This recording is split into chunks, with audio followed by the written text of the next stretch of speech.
Chloe the Unfeathered Parrot, written by Reagan W.H. Macaulay, illustrated by Wei Lu, who is actually an illustrator here in Toronto as well. This book is based on the true story of Chloe and is dedicated to all the rescue organizations that care for and help parrots and birds of all sorts find their forever homes. A special thank you to the Parrot Sanctuary, to Marie Elizabeth and Sherry for their resources, support, and encouragement, and to Linda and Anne Marie of Parrot Adoptions Ontario. There we go. Chloe was a small parrot called a red-masked parakeet. She had vibrant green and red plumage. Her beak was a golden cream color. Her eyes were pale gold too. She lived with a busy man. He loved the idea of having a beautiful parrot in his home, but he was so busy and traveled a lot, Chloe wasn't getting enough love and attention. Chloe was lonely and bored. She had no toys to play with. She became anxious and squawked all the time.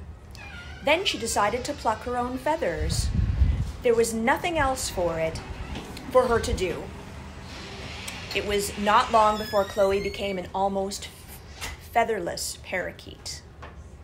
Her owner was sad to see her that way. He realized his home and lifestyle were not the right fit for Chloe. Did you guys want to pass on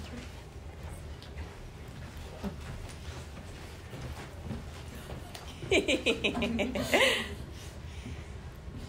Okay, so his home and lifestyle were not the right fit for Chloe. Since he didn't know how to help the little parakeet, he decided to take her to the experts at the Parrot Sanctuary. The people at the Parrot Sanctuary knew they had to help this special girl find her flock. Chloe's family would need to be experienced bird lovers. As they got to know Chloe, they learned she was endearingly sweet, incredibly smart, and especially talented. They taught her how to play with toys, which was a new experience for her. Chloe was allowed to choose toys she felt weren't too scary, as she was still a fearful bird. The volunteers also taught her to forage by hiding these toys in her food. Chloe eventually learned to take treats from a person's fingers and how to safely cuddle just a little. She also found out playing was much more fun than squawking a lot. Chloe got to know the other parrots, like Mia, the Gala cockatoo, and Sequoia, the macaw, Madge and Mike, the wee lovebirds, and Plato, the African gray parrot, Freddie, the Amazon parrot, and Vespa and Mongoose, the pair of eclectus parrots. Many visitors came to check out all the birds at the Parrot Sanctuary. Each potential adopter was asked by the staff and volunteers if they had done their research and had the experience they needed to properly care for parrots. Many of the parrots were adopted, but not Chloe. The right flock that wouldn't mind a parrot who was sometimes noisy and not too snuggly just hadn't shown up yet. The staff at the Parrot Sanctuary knew Chloe was a beautiful soul. They wondered how long it was going to take for her to find her perfect fit. Then one day, a woman named Sherry came to visit, and she could not take her eyes off the near featherless parakeet, I should say. She wore a big smile as she watched Chloe quietly forage and play with her toys. She told the staff about her previous experience with birds, like caring for the sun conure parrot who lived with her. Sherry also wanted to volunteer with the sanctuary so she could learn even more about parrot behavior. "I run a daycare," she said, "and I know the children will love her. She will be part of the family." "Will the children mind that Chloe doesn't have all her feathers?" asked Marie Elizabeth, who ran the sanctuary. "Her unique qualities are what they'll adore the most about her," said Sherry. So Chloe went to the daycare, and guess what? She was a big hit. The children loved her just as much as Sherry said they would.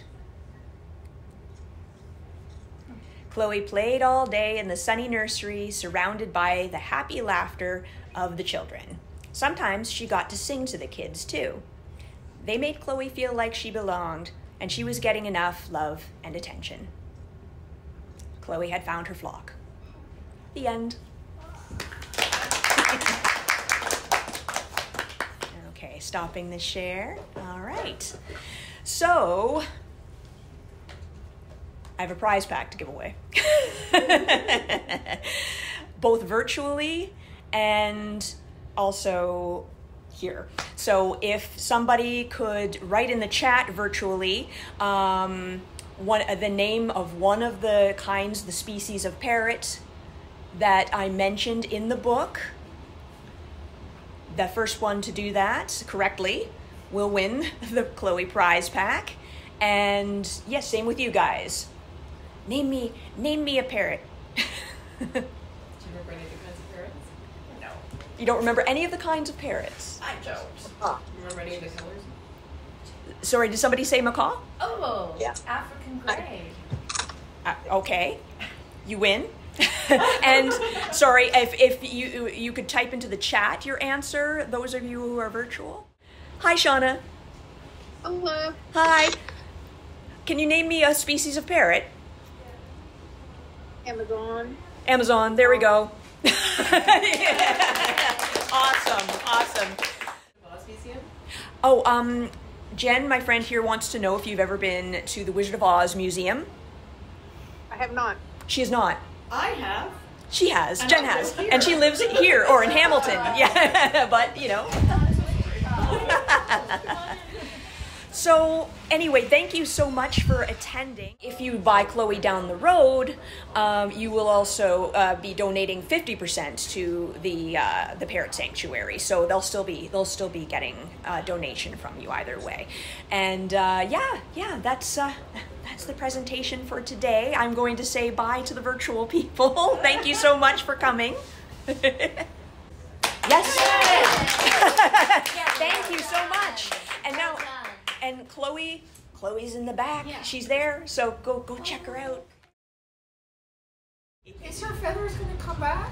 No, they won't. The feathers will not come back. She's plucked them often enough that the follicles are damaged. So, no. But she's adorable the way she is, and she's happy. So it's all good. Oh, Now, okay. I didn't know that about parrots. They It's can- like they can plucking happen. off your chicken feathers, like on your chickens, right? Yep. At the store. Right? Yeah.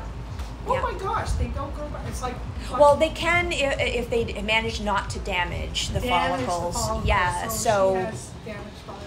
Yeah. So they have to protect her from the sun or anything?